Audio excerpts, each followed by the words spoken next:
Selamat malam, saudara. Misteri tewasnya prajurit TNI perlahan-lahan mulai terkuak. Pangdam 9 Udayana menyatakan saat ini sudah ada 20 orang prajurit TNI yang sudah ditetapkan sebagai tersangka. Satu di antaranya adalah perwira TNI. Kami akan bahas hal ini nanti di Sapa Indonesia Malam. Dan selain itu juga akan ada sorotan soal adanya dugaan penyalahgunaan data pribadi melalui NIK yang menyebabkan buruh jahit lepas di Pekalongan ditagih pajak atas transaksi senilai 2,9 miliar rupiah. Bagaimana sebenarnya tingkat keamanan data diri warga Indonesia sejauh ini? Dan saudara, inilah Sapa Indonesia Malam. Saya Radi Saputro. Dan saya Audrey Chandra. Sudah siap menemani Anda di Sapa Indonesia Malam.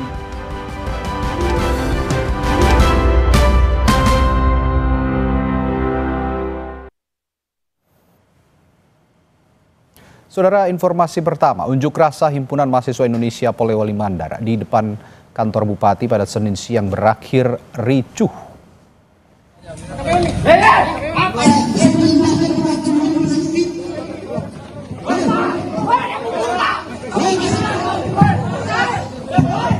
Aksi demo yang awalnya berjalan damai lalu berujung ricuh usai mahasiswa memaksa masuk ke halaman kantor Bupati. Keributan terjadi saat massa membakar ban bekas dan menerobos pagar, tetapi dihalangi anggota Satpol PP. Aksi saling dorong pun tidak terhindarkan. Ketegangan memuncak setelah tidak ada satupun perwakilan bupati yang mendatangi massa.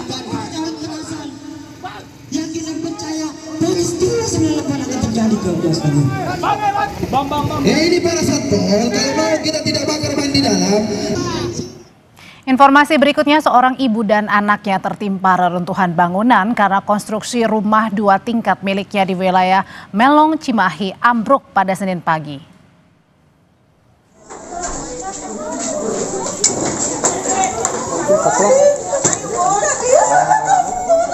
Tugas gabungan dan warga berupaya mengevakuasi 2 penghuni yakni Mintarsih dan Nanan.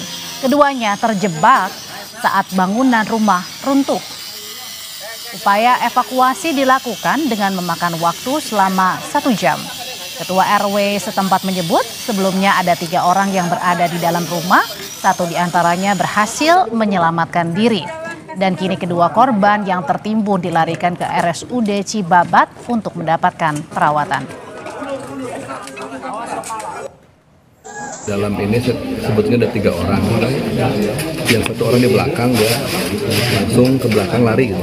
Yang 2 orang tertahan oleh tertimbun oleh betonan yang roboh.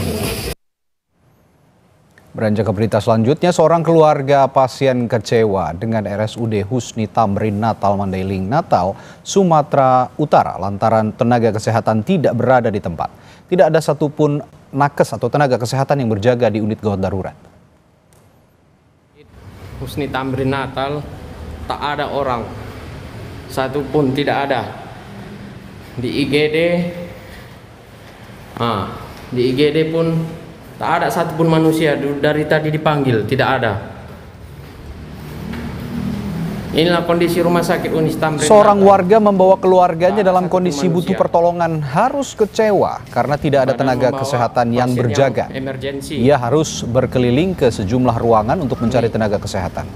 Kondisi rumah sakit kosong ini dibenarkan oleh Kepala Rumah Sakit Umum Daerah Husni Tamrin Natal yang menyebut rumah sakit kosong terjadi pada Sabtu malam lalu. Menurutnya saat itu tenaga kesehatan yang tengah bertugas melakukan pergantian shift dan belum tiba di rumah sakit dengan alasan hujan. Inilah kondisi rumah sakit Unis Tamrin Natal. Tak ada satupun manusia. Sebelumnya itu pernah terjadi pada tanggal 1 Agustus, di mana saya hadir duluan jam 7.50 hadir saya di situ. Saya tunggu sampai 8.35 tidak ada yang hadir. Alasan tuh saya WA, dijawabannya hujan. Ternyata pada tanggal 10, tanggal 9 malam terulang lagi. Kita ke Jakarta, Polda Metro Jaya memanggil Roy Suryo CS untuk menjalani pemeriksaan terkait perkara ijazah Jokowi pekan ini. Tapi kuasa hukum Roy Suryo CS menyatakan tidak bisa hadir karena jadwal pemeriksaan polisi bentrok dengan agenda klien mereka. Kuasa hukum Roy Suryo CS Ahmad Kosidudin menyatakan sepanjang pekan ini Roy Suryo, Rismon Sianipar, Dr. Tifa, dan nama-nama lain yang dipanggil Polda Metro Jaya sudah punya agenda sehingga tidak bisa hadir memenuhi panggilan Polda Metro Jaya. Pihak Roy Suryo CS pun juga sudah mengajukan penundaan jadwal pemeriksaan hingga setelah tanggal 17 Agustus. Di antara nama-nama yang dipanggil Polda, hanya Abraham Samad saja yang bisa hadir pada pekan ini. Abraham Samad akan menjalani pemeriksaan Rabu lusa. Jadi kalau yang kita panggil itu ada 9 yang sudah dipanggil, termasuk Abraham Samad jadi 10. Cuman 9 orang ini kami akan kirimkan surat, ya, ajukan surat untuk penundaan, reschedule semuanya, termasuk yang untuk hari ini 2 orang. Hanya kami konfirmasi khusus Abraham Samad karena beliau ada waktu Rabu bisa datang nanti, makanya Rabu kita akan mendampingi lagi pemeriksaan Pak Abraham Samad begitu. Sisanya kita minta tunda setelah 17 Agustus begitu ya. Pak Roy Suryo, ya, Pak Roy, Pak Rismon, pokoknya semuanya kita minta setelah. Beralih ke sorotan lainnya. 20 anggota TNI jadi tersangka dan ditahan dalam kasus dugaan penganiayaan yang berujung tewasnya prajurit 2 Luki Syapril Saputra Namo. Bapak, saya mohon Bapak, untuk keadilan buat anak saya Bapak. Pangdam 9 Udayana, Maijen TNI Pik Bukdiakto mendatangi rumah Prada Luki untuk memberi informasi terbaru terkait kasus kematian Prada Luki yang diduga tewas di tangan seniornya. Rasa duka masih terpancar pada raut keluarga almarhum Prada Luki saat menyambut kedatangan Pangdam 9 Udayana.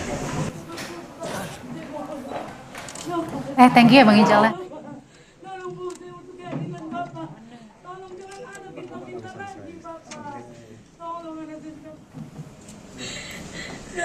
Dalam kunjungannya, Pangdam 9 Udayana Maijen TNI Pik Bukdiakto menyebut sudah ada 20 orang yang ditetapkan sebagai tersangka atas penganiayaan terhadap Prada Luki. Hal ini diperoleh dari hasil penyelidikan tim investigasi. 20 orang tersangka merupakan prajurit TNI, di mana 1 diantaranya adalah perwira. Menurut Maijen Pik Bukdiakto, TNI akan transparan dan mengedepankan keadilan bagi Prada Luki. Semua tersangka saat ini telah ditahan untuk menjalani pemeriksaan lanjutan. 20 tersangka yang sudah ditahan dan kemudian akan ditindaklanjuti dengan pemeriksaan selanjutnya. Di antara 20 itu apakah ada perwira, Jenderal? Ada 1 orang perwira. Boleh tahu inisialnya, Jenderal? Nanti oleh penyidik yang akan menyampaikan. Dan selanjutnya proses ini sedang berlangsung dan saya secepatnya akan melaporkan pada pimpinan. Ada motif apa ya? Ada motif apa, Jenderal? Apa penyebabnya? Ini sedang diselidiki oleh yang berwajib, dalam ini Pangdam. Pihak keluarga Prada Luki mengungkap kondisi jelang kematian adik mereka. Kakak Prada Luki menyebut keluarga mendapat laporan bahwa almarhum terluka akibat terjatuh dari bukit. Informasi yang diterima pihak keluarga bertolak belakang dengan penelusuran keluarga yang menyebut Prada Luki tewas usai dianiaya seniornya di Batalion Teritorial Pembangunan 834 Wakangamere pada 6 Agustus lalu. Keluarga merasa kecewa pasalnya tindakan main hakim sendiri yang diduga dilakukan senior Prada Luki mengakibatkan 1 nyawa melayang.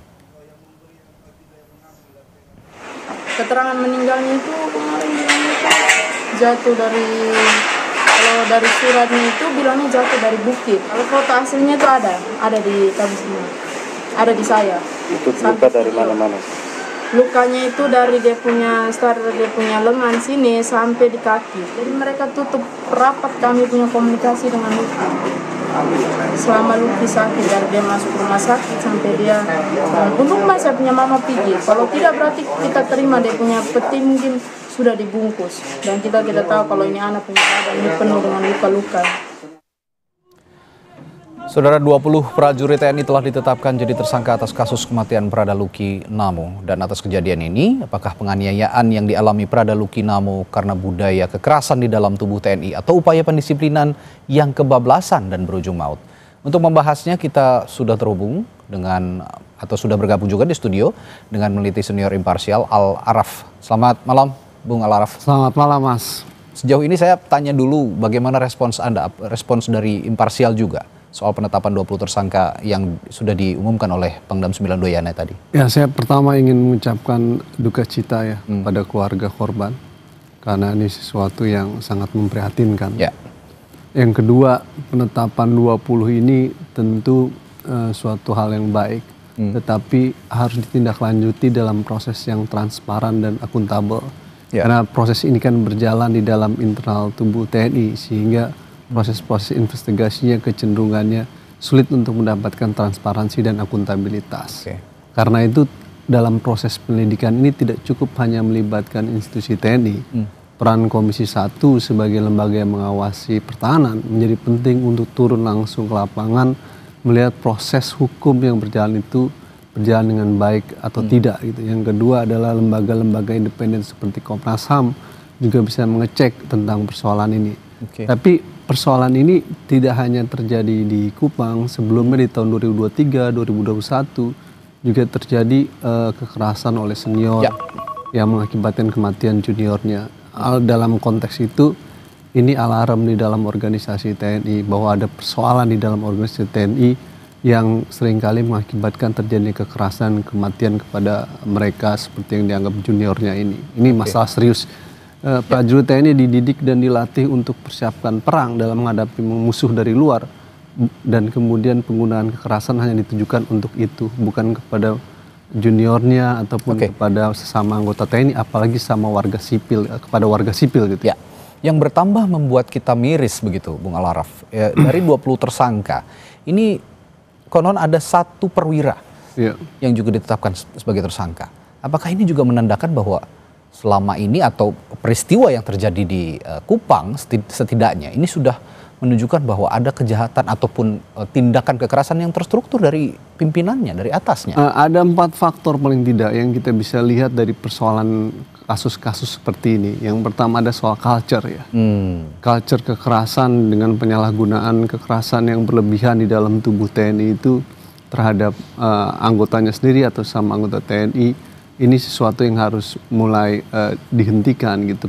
Penggunaan prinsip-prinsip HAM dalam sistem pendidikan harus terjadi. Penghukuman sepantasnya tidak berbentuk kekerasan fisik seperti ini yang kemudian mengakibatkan kematian ataupun tindakan-tindakan perpeloncoan tidak dimungkinkan terjadi. Jadi soal culture-nya harus diperbaiki dengan perbaikan sistem pendidikan, psikotest dan lain sebagainya. Yang kedua adalah sistem kepemimpinan. Jadi pemimpin sendiri menjadi pengaruh. Konsekuensinya harus ada evaluasi terhadap pemimpin-pemimpin di sana yang gagal mengantisipasi tindakan-tindakan seperti ini. Nah, ini peranan Panglima TNI, Menteri Pertahanan, Kepala Staf, serta DPR menjadi penting untuk mengevaluasi terhadap para pemimpin yang tidak mengayomi dan melindungi anggotanya sendiri gitu. Kalau kata Presiden Prabowo kemarin katanya nggak boleh kejam gitu kan. Itu juga menarik. Terus kemudian harus melindungi gitu. Nah, ini harusnya pernyataan Presiden itu harus dijawab di dalam internal TNI dengan cara mengecek semua kepemimpinan di sana dalam kasus tersebut sampai level apa mereka yang terlibat dalam peristiwa tersebut. Artinya Anda juga melihat soal pemimpin itu penting gitu. Ini sudah menjadi perhatian Presiden dengan pernyataan bahwa kemarin Presiden mengatakan tolong melihat pimpinan TNI ini melihat ataupun menganggap mereka sebagai anak kandung sendiri begitu kira-kira. Ini apakah pertanda juga bahwa Presiden saja sudah menyadari bahwa kekerasan di dalam tubuh TNI ini jangan sampai terjadi lagi. Tapi jangan dijawab dulu. Saat lagi di Sapa Indonesia Malam, tetaplah bersama kami.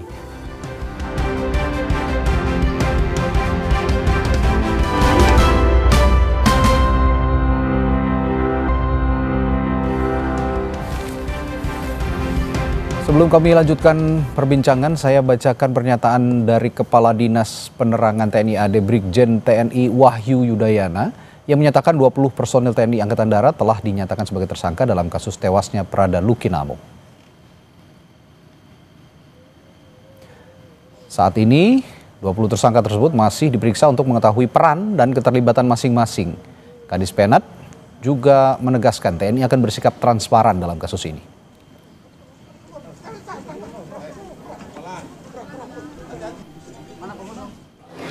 Yang awal itu sudah ada 4 tersangka yang sudah ditahan dan dilaksanakan pemeriksaan sebagai tersangka untuk yang bersangkutan. Lalu ada sisa 16 personil yang diperiksa lanjutan, dan pada hari ini 16 personil ini juga sudah ditetapkan sebagai tersangka. Sehingga sekarang 16 personil ini bergabung dengan 4 personil yang sudah lebih dulu dinyatakan sebagai tersangka untuk dilanjutkan pemeriksaan kepada yang bersangkutan sebagai tersangka, termasuk yang ditanyakan tadi apa keterlibatannya. Nanti saat pemeriksaan sebagai tersangka itu akan diketahui masing-masing peran dan keterlibatannya apa, porsinya apa yang dilaksanakan tiap-tiap personil itu, sehingga nanti akan kita sampaikan hasil pemeriksaan untuk orang per orang masing-masing dari para tersangka ini. Setiap orang tentu punya peran dan porsi. Untuk perwira di organisasi kita TNI Angkatan Darat itu setiap unit satuan tentu ada penanggung jawab, ada komandan ya, pada leveling tertentu, regu, peleton, kompi, dan tentu nanti akan diketahui saat pemeriksaan sudah selesai perannya apakah berkaitan dengan pengawasan pengendalian, ataukah berkaitan dengan kegiatan perizinan, ataukah berkaitan dengan hal-hal yang lain. Sehingga sekali lagi itu masih dalam proses pemeriksaan yang nantinya akan bisa diketahui peran dan porsinya asing ya. TNI Angkatan Darat akan melaksanakan proses pemeriksaan secara transparan sebagai wujud atau bentuk pertanggungjawaban kepada para personil ini ya, dan nanti itu dapat diketahui oleh publik. Kita nanti ada tahapan selesai ini untuk gelar perkara, pelimpahan, masuk proses persidangan, semua bisa diketahui oleh publik ya. Ya, pada kesempatan ini juga saya menginformasikan bahwa sebelumnya kami sudah mengundang pihak keluarga dari almarhum Prada Luki dan sempat bergabung dalam diskusi virtual di kami, namun belum ada keterangan lebih lanjut hingga saat ini pihak keluarga belum bisa kembali bergabung untuk berdiskusi bersama kami malam hari ini. Oke, baik, Bung Al-Araf, saya tadi tanya bahwa Presiden Prabowo sendiri pada saat kemarin di Batu Jajar ya dalam gelar pasukan mengatakan kepada para panglima, sekarang kan banyak panglima nih, sudah banyak panglima. Para panglima semua diharapkan semua kepada anggota-anggota di bawahnya anggap mereka sebagai anak kandung sendiri. Dan momennya bertepatan dengan momen ada meninggalnya Prada Luki ini. Ini berarti seorang Presiden Prabowo saja yang notabene latar belakangnya ada militer begitu, sudah benar-benar menyadari bahwa kekerasan di institusi TNI ini harus dihentikan begitu. Apakah Anda melihat hal yang serupa? Ya, saya rasa seperti itu, dan pesan itu juga yang memberikan pesan kalau panglima ataupun komandan batalion ataupun komandan peleton kompi yang gagal melakukan itu dicopot aja kira-kira begitu, karena dia tidak melindungi anggotanya dan mengayomi anggotanya, justru melakukan kekerasan terhadap anggotanya. Culture seperti itu udah harus ditinggal dalam sistem demokrasi saat ini dalam pembangunan tentara yang profesional itu. Nah, yang kedua, tapi tidak cukup hanya itu, kita harus mendorong dan mendukung perjuangan keadilan bagi keluarga korban, karena penetapan tersangka itu masih tahap awal gitu. Perjuangan menuju keadilan dalam sistem peradilan militer ini sesuatu yang rumit dan kompleks masih, karena ada kecenderungan dalam beberapa kasus yang mengakibatkan kematian baik anggota militer sendiri ataupun warga sipil, itu hukuman dalam sistem peradilan militer itu ringan. Misalkan dalam peristiwa matinya warga sipil di pemuda di Medan itu hanya 2,5 tahun gitu ya, atau sebelumnya di Deli Serdang, atau dalam kasus kematian pendeta Jeremia itu hanya 1 tahun atau 2 tahun gitu. Artinya ada kecenderungan sistem peradilan militer itu dalam menghukum para pelaku kejahatan itu ringan, sehingga perjuangan keluarga korban di Kupang itu masih panjang, dan karena itu kita membutuhkan dukungan.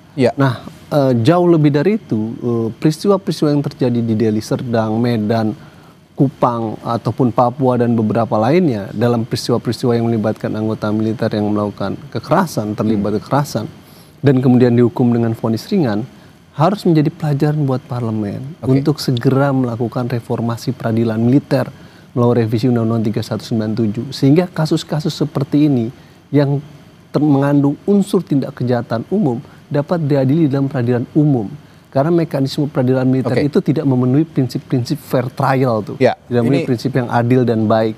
Pertanyaan saya selanjutnya ada hubungannya juga dengan trial yang akan dihadapkan pengadilan militer terutama nanti. Nah, khususnya imparsial. Terakhir saya bertanya soal ini, apakah melihat kebutuhan intervensi eksternal seperti misalnya Komnas HAM atau pengadilan sipil untuk menjamin transparansi dalam proses ini misalnya? Ya, Komnas HAM, LPSK, lalu kemudian DPR menjadi penting untuk memastikan transparansi dan akuntabilitas. Tapi itu kan sifatnya sangat reaksioner dalam kasuistik. Yang kita harapkan dalam sistem negara hukum, agenda-agenda untuk melakukan reformasi peradilan militer itu harus segera dilakukan. Karena Undang-Undang TNI pasal 65 menyebutkan agenda itu harus segera dilakukan. Ini yang menjadi lebih penting itu. Jadi apa yang disampaikan Pak Prabowo itu baik terkait dengan pimpinan tidak kejam, tapi harusnya Pak Prabowo melanjutkan itu dengan mendorong agenda reformasi peradilan militer. Jawabannya mungkinkah itu terjadi di pemerintahan ini? Tentu kalau jadi pesan PR. Presiden clear begitu ya, tapi bagaimana Anda tadi memberikan pertanyaan apakah itu bisa terjadi di negara kita? Ya, dengan mengacu ke kejadian ini harusnya bisa, karena bagaimanapun tidak hanya peristiwa yang kemarin terjadi bahwa ada seorang prajurit yang meninggal oleh seniornya begitu ya, diduga dianiaya, tapi juga ke depannya bisa menghadirkan keadilan bagi para prajurit ini, terutama dalam soal pembinaan di institusi TNI. Baik, terima kasih Bung Al-Araf. Terima kasih telah berbagi pandangannya di Sapa Indonesia Malam. Kita jumpa lain waktu. Terima kasih. Saudara, kita jeda sejenak untuk menyimak kumandang azan maghrib untuk wilayah Jakarta dan sekitarnya berikut ini.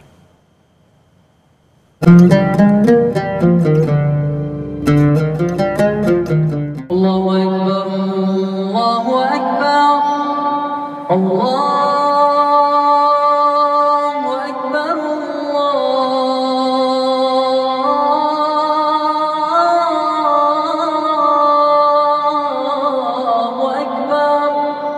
أشهد أن لا إله إلا الله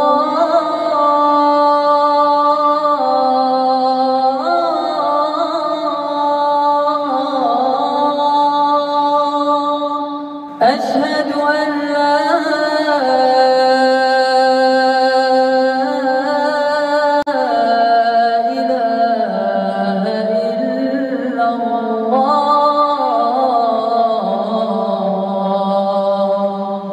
أشهد أن محمدا رسول الله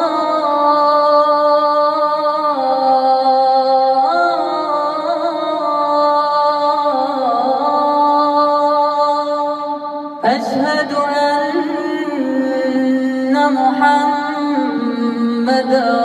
رسول الله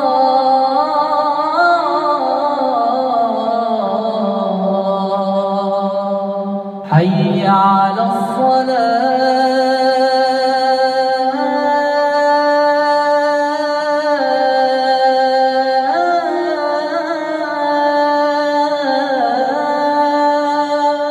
حي على الصلاة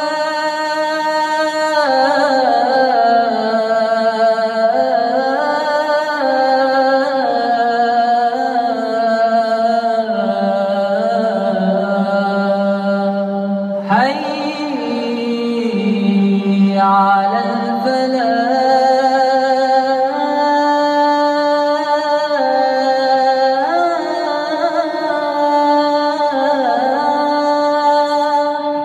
حي على الفلاح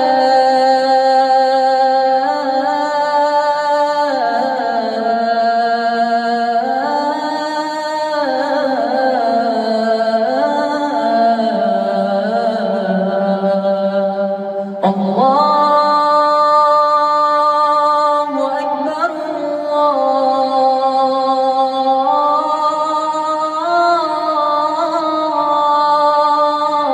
الله أكبر لا إله إلا الله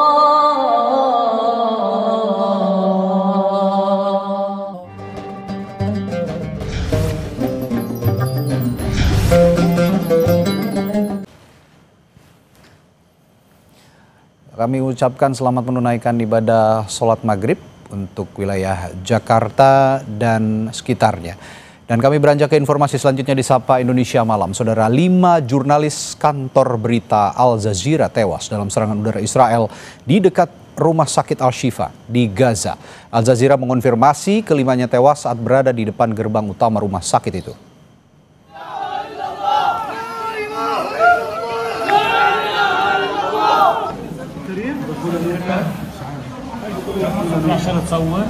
Beberapa saat setelah serangan udara, sejumlah warga menghampiri jasad salah satu jurnalis Al Jazeera sambil meneriakkan namanya.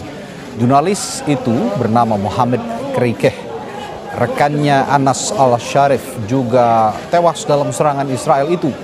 Serangan Israel itu juga membuat atau turut menewaskan 3 juru kamera, Ibrahim Zahir, Muamen Aliwa, dan Muhammad Naufal.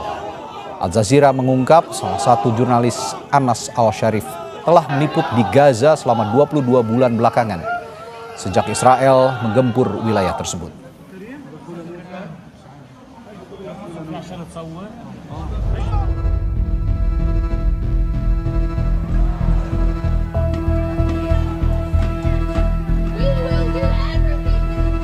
Sejumlah negara ramai-ramai mengakui Palestina sebagai negara. Senin waktu setempat, Perdana Menteri Australia Anthony Albanese menyatakan negaranya akan resmi mengakui Palestina pada sidang Perserikatan Bangsa-Bangsa September mendatang. Australia pun memastikan akan bekerja sama dengan komunitas internasional untuk mewujudkan hak rakyat Palestina. Today I can confirm that at the 80th session of the United Nations General Assembly in September, Australia will recognise the state of Palestine. Australia will recognise the right of the Palestinian people to a state of their own, predicated on the commitments Australia has received from the Palestinian Authority. We will work with the international community to make this right a reality. Sebelumnya, warga Australia menggelar aksi besar-besaran membela warga Palestina dan mengecam serangan Israel di jalur Gaza. Ribuan warga memenuhi jembatan pelabuhan Sydney dalam aksi tersebut pada 3 Agustus lalu. Tak hanya Australia, Inggris juga telah menyatakan siap mengakui negara Palestina.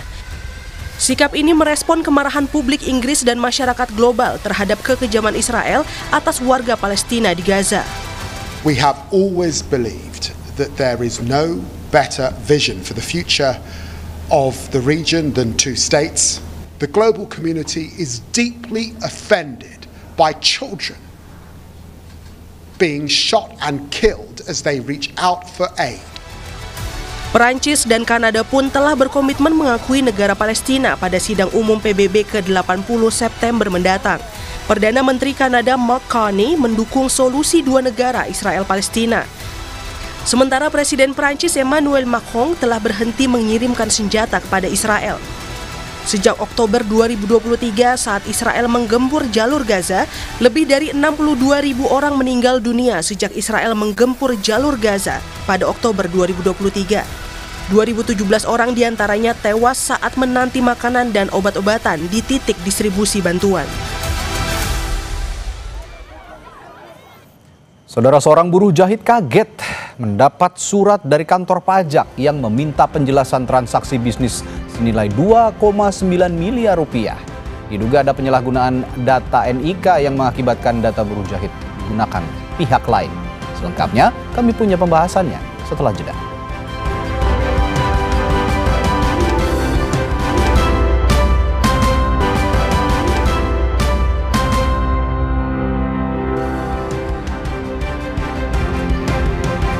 Saudara, seorang buruh jahit di Kabupaten Pekalongan, Jawa Tengah kaget mendapat surat dari kantor pajak yang meminta penjelasan atas transaksi bisnis senilai 2,9 miliar rupiah.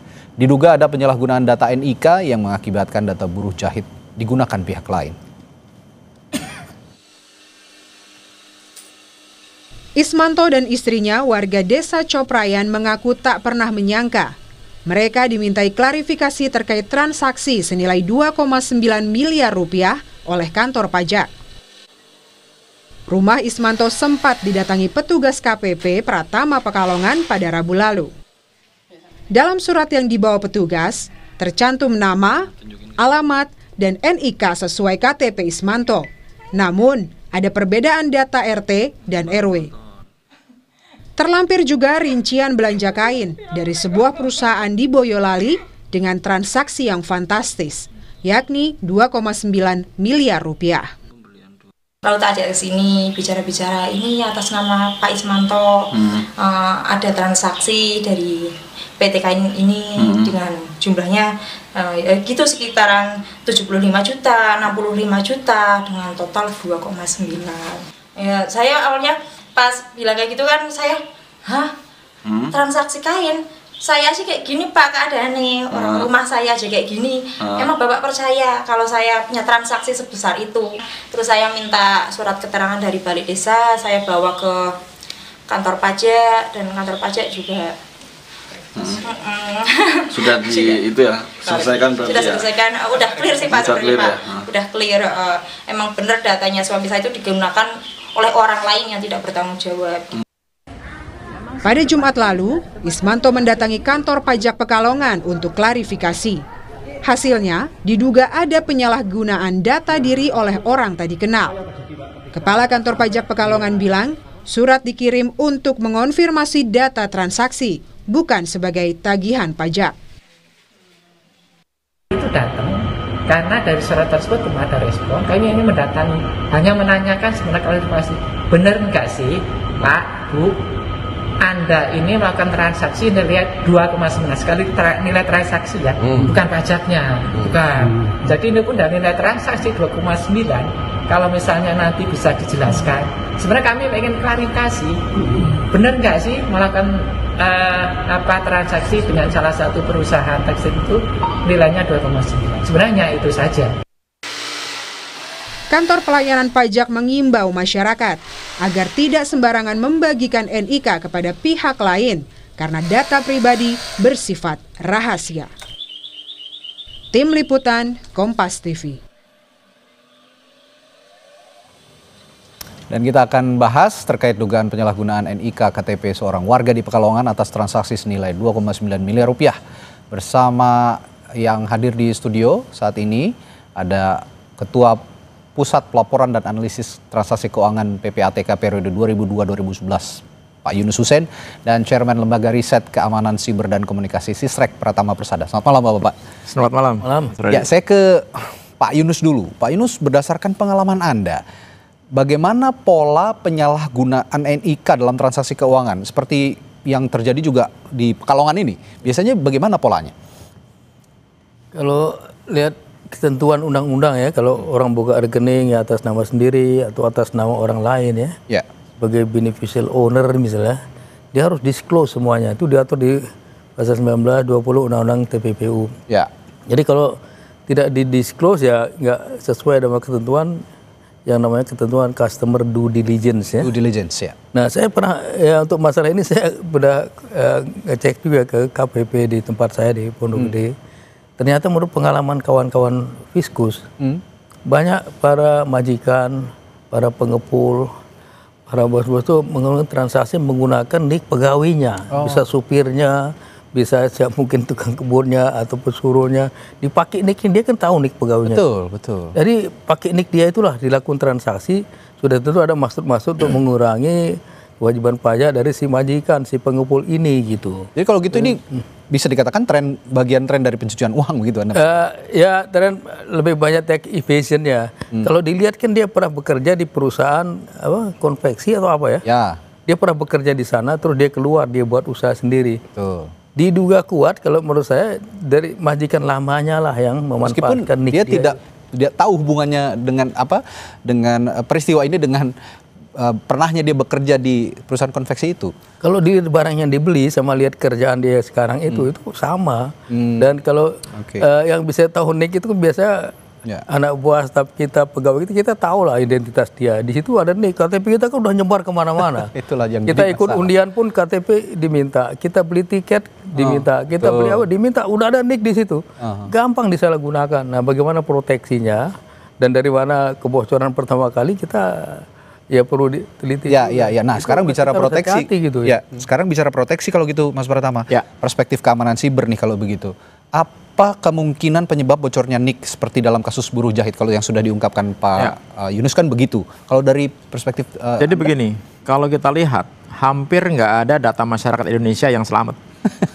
Jadi semuanya udah bocor sebocor-bocornya dari mulai BPJS Kesehatan ada 279 juta data, ada Dukcapil 357 juta data, kemudian dari kemarin KPU, kemudian dari Indihome ada 1,3 miliar data SIM card yang bocor. Ada Cortex lagi yang baru nih. Ini terlalu banyak kebocoran data ini, sehingga untuk dapatkan KTP itu sangat gampang sekali Mas Radi. Kita tinggal search di Google aja gitu, apa namanya NIK gitu atau EKTP gitu, muncul itu semuanya itu gitu. Dan itu bisa dengan gampang dimanfaatkan oleh orang tidak bertanggung jawab. Nah, dalam hal ini artinya apa? KTP-nya si Pak penjahit ini ternyata dimanfaatkan oleh orang tidak bertanggung jawab. Saya nggak tahu apakah itu digunakan untuk membuat rekening sehingga bisa ditransaksi atau hanya digunakan untuk transfer manual. Kalau dipakai untuk rekening, untuk transaksi, artinya ketika pembuatan rekening itu, bank ini juga ikut berperan ini. Kenapa bank ikut berperan? Karena dia tidak melakukan verifikasi yang cukup ketika membuat satu rekening. Harusnya bank itu, setiap bank besar itu, dia punya jalur ke namanya Dukcapil, ada API. Application Programmable Interface, yang itu KTP itu bisa di-tap sehingga ketahuan KTP itu asli apa enggak. Kemudian kelihatan namanya bener apa enggak, mukanya bener apa enggak gitu. Sehingga ketika akan dibuatkan nomor rekening, harusnya yang bikin itu adalah orang yang benarnya itu. Artinya kalau ternyata ada orang lain yang bisa membuka rekening ini, banknya ikut bermasalah ini, ya kan? Kemudian masalah transaksi. Nah, transaksi ini kan sebenarnya gampang untuk dideteksi, ya kan? Karena apa? Karena historinya ada, bank itu ada. Bahkan kalaupun antar bank, PPATK itu bisa tahu sebenarnya transaksi itu kemana, oleh siapa dan lain-lain begitu. Jadi sebenarnya tidak susah mengungkap kasus ini. Siapa sebenarnya yang transaksi, siapa penerimanya. Ini kan kita belum tahu nih penerimanya siapa gitu. Kemudian siapa beneficiary account-nya, yang menerima manfaatnya itu siapa gitu. Dan Mas Radi, ini ketika memanfaatkan data EKTP orang lain, memanfaatkan data pribadi orang lain, udah jelas-jelas dia melakukan pelanggaran Undang-Undang Nomor 27 Tahun 2022 tentang pelindungan data pribadi. Ancaman hukumannya nggak main-main loh, 6 tahun penjara, denda sampai 6 miliar. Tapi percuma kalau ancaman hukumannya tidak main-main, sampai dendanya miliaran rupiah.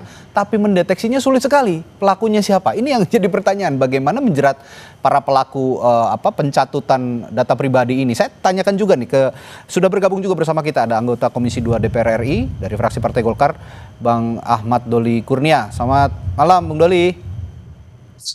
Selamat malam. Assalamualaikum warahmatullahi wabarakatuh. Waalaikumsalam warahmatullahi wabarakatuh. Nah, ini tadi diungkapkan sebenarnya ancamannya kan nggak main-main untuk penyalahgunaan data pribadi ini, tapi pelakunya sampai sekarang juga kayaknya susah banget gitu untuk dideteksi. Jadi percuma juga kita punya jerat hukum yang yang sadis begitulah katakan, tapi kita tidak tahu siapa pelakunya. Bagaimana nih Bung Doli? Ya, pertama saya kira kan kejadian-kejadian seperti ini sudah berulang kali ya. Dan ini merambah kemana-mana gitu. Dari kasus yang sederhana misalnya kami kalau di Komisi 2 yang melihat pertama kalau ada kejadian misalnya soal bencana alam ya. Nanti ada yang ribut masalah soal ada yang berhak merasa tidak dapat, ada yang dia lihat tidak berhak dapat. Nah yang kedua misalnya soal menjelang setiap kali pemilu. Apakah pemilu nasional atau pilkada. Ini berkaitan dengan soal DPT dan segala macam. Jadi ada problem database sebetulnya. Ya. Nah kami dulu beberapa kali menyampaikan sebetulnya Indonesia ini harus punya institusi atau siapa yang memang khusus menangani database yang itu terintegrasi. Punya sistem yang baik dan terintegrasi. Nah kalau sekarang ini kan database kita nih masing-masing dimiliki oleh setiap instansi atau kementerian dan punya ego sektoral masing-masing gitu. Nah, beda-beda gitu. Nah, jadi kalau misalnya ada kejadian seperti ini kita susah mendeteksinya gitu. Satu.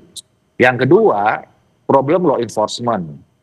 Ya, kita sih memang banyak sekali aturan. Bahkan ada aturan yang kemudian dibuatkan oleh sanksinya dan seterusnya itu. Tapi lagi-lagi kan undang-undang tinggal undang-undang, peraturan tinggal peraturan gitu. Nah penyebabnya kenapa? Yang ketiga penyebabnya ini adalah ya karena memang tadi database-nya kurang lengkap, kesadaran kita untuk law enforcement rendah gitu ya. Jadi ada pihak-pihak ya yang mengambil kesempatan, mengambil keuntungan dalam kesempatan kelemahan-kelemahan itu, dan itu bisa beragam, bukan hanya di pihak katakanlah pihak swasta gitu ya, juga mungkin dari pihak bagian dari oknum-oknum yang ada di pemerintah yang punya otoritas berkaitan dengan itu. Ya tadi misalnya contoh soal bank, ya kan, terus kemudian mungkin ada instansi yang mengurusi data-data dan seterusnya. Jadi ini tiga level yang minimal menurut saya jadi problem. Kalau ini tidak diselesaikan, ya kasus-kasus kayak begini ini akan tetap muncul dan terus berkembang kemana-mana modusnya gitu. Ya, dalam konteks Anda juga sebagai pembuat undang-undang di DPR nih Bung Doli. Tadi Anda mengatakan undang-undang tinggal undang-undang. Berarti ini boleh dikatakan undang-undang perlindungan data pribadi yang sekarang itu tidak juga cukup kuat untuk melindungi publik atau melindungi data pribadi publik. Undang-undang yang sudah diberlakukan banyak yang menyaksikannya juga. Apakah itu perlu direvisi juga ke depannya kalau menurut Bung Doli? Nah, ya belum tentu, masalahnya belum tentu undang-undang atau peraturannya yang kurang lengkap atau yang belum bisa mengcover semua problem. Tapi tadi lagi, undang-undang sebagus apapun, kalau kita tidak punya kesadaran untuk menegakkan, menjalankan atau komited terhadap pelaksanaan undang-undang itu, ya percuma aja. Laksana undang-undangnya ya. Apapun undang-undang itu, gitu. Ya, baik. Boleh nambahin nggak saya? Ya silakan. Jadi sebenarnya nggak ada yang salah dengan undang-undang PDP. Karena undang-undang PDP itu disahkan tanggal 27 Oktober 2022. Harusnya 27 Oktober 2024 ada masa rotasi 2 tahun untuk implementasinya. Tapi ternyata sampai sekarang itu belum bisa jalan. Jadi jangankan ngomong direvisi, jalan aja belum bisa. Aja dulu ya. Kenapa belum bisa jalan? Karena peraturan pemerintahnya belum selesai sampai sekarang. Komdiki belum menyelesaikan peraturan pemerintah ini. Dan satu lagi yang wajib ada, dan itu amanah dari Undang-Undang Nomor 27 ini adalah Badan Pelindungan Data Pribadi, Badan Pengawas Pelindungan Data Pribadi, yang itu nanti akan melakukan masalah penyelidikan kalau terjadi masalah, melakukan penyidikan, kemudian sampai melakukan negosiasi ketika terjadi kebocoran data dan lain-lain.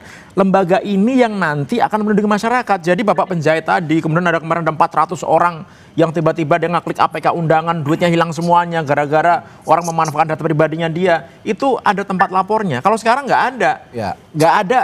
Undang-undang ini nggak bisa ditegakkan karena apa? Karena instrumennya belum ada, aturan turunannya belum ada, lembaga yang harusnya menegakkan undang-undang ini juga belum ada. Nah, makanya saya juga heran. Ini lembaga yang harusnya bisa melindungi masyarakat kita karena begitu banyaknya kebocoran data yang ada di Indonesia malah belum dibentuk-bentuk sampai sekarang. Ini saya tadinya mau nanya ke Pak Yunus, gimana juga soal mendorong integrasi data antar lembaga seperti misalnya PPATK dengan Dukcapil atau segala macam. Tapi belum kita melangkah pertanyaan soal integrasi, ternyata undang-undangnya juga implementasinya belum jalan sama sekali. Ini yang jadi problem. Nah, kira-kira apa yang bisa didorong oleh PPATK seharusnya untuk PPATK juga punya peran soal ini sebenarnya kan untuk melindungi rekening-rekening masyarakat begitu ya dari hal-hal seperti ini begitu. Tadi juga disinggung soalnya ada peran orang bank juga di dalamnya begitu loh. Bagaimana ini bisa juga melindungi rekening-rekening publik dari hal-hal seperti itu. Tapi jangan dijawab dulu Pak Yunus, nanti saya akan tanya hal ini sesaat lagi di Sapa Indonesia Malam. Tetaplah bersama kami.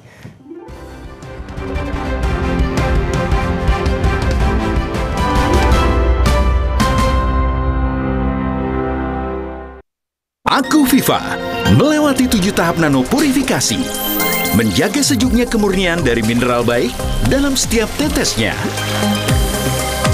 Begitu sejuk di tiap teguk. Aku Viva, murni alami dari Wingsfood. Morinaga, nutrisi tepat untuk bangun potensi anak. Thank you, Mom. Morinaga, your choice, their future. Masa depan bukan kebetulan, pilih yang terbaik sekarang. I'm a racing car, passing by like Lady Godiva. I'm gonna go. I don't wanna stop at all. Minum hidrokoko berlebihan bikin segarnya hidup berlanjut. Kamu masih single? Hari gini double dong. Top Mochaccino, double shot pertama dalam saset. Espressonya double, tambah coklat dan susu. Top Mochaccino, enaknya double-licious. Move on to Top Mochaccino double shot dari Wingsfood. I love hair. Lo keramas tiap hari? Iyalah, pakai Emerald Shampoo Special Edition BT21. Abis keramas, easy banget tuh style, tinggal flexing. Woohoo!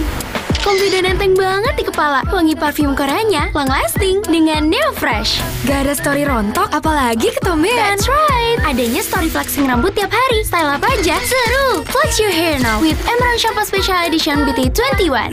Biar ngumpul makin seru, yuk bikin masakan yang pasti diserbu. Wajib pakai kecap sedap kedelai hitam spesial dari kedelai hitam dan gula aren terbaik.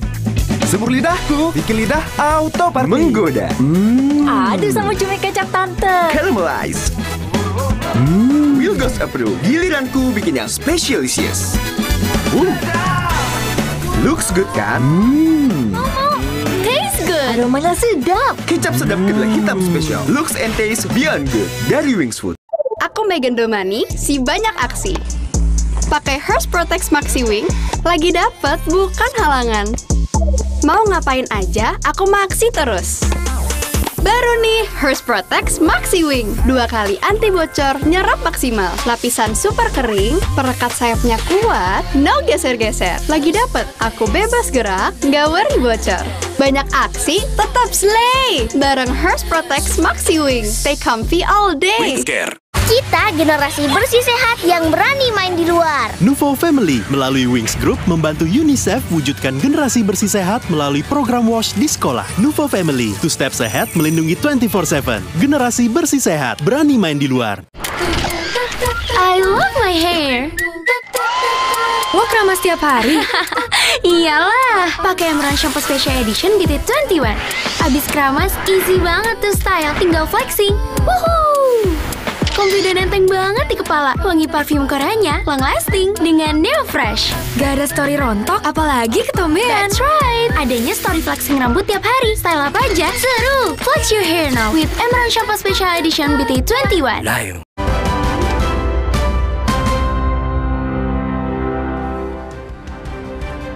Ya, kembali di Sapa Indonesia Malam masih memperbincangkan masalah data pribadi yang berulang kali disalahgunakan oleh pihak-pihak yang tidak bertanggung jawab. Yang contoh terdekat adalah seorang buruh jahit di Pekalongan yang dicatut namanya data pribadinya untuk transaksi senilai 2,9 miliar rupiah. Ini yang bahaya Pak Yunus, tadi saya tanya, jangankan untuk bicara sinkronisasi antar lembaga ya untuk menangani masalah ini, mengatasi masalah ini, tapi ternyata undang-undang perlindungan data pribadi implementasinya juga masih, kalau kata Mas Pratama tadi dibilangnya pabaliut gitu.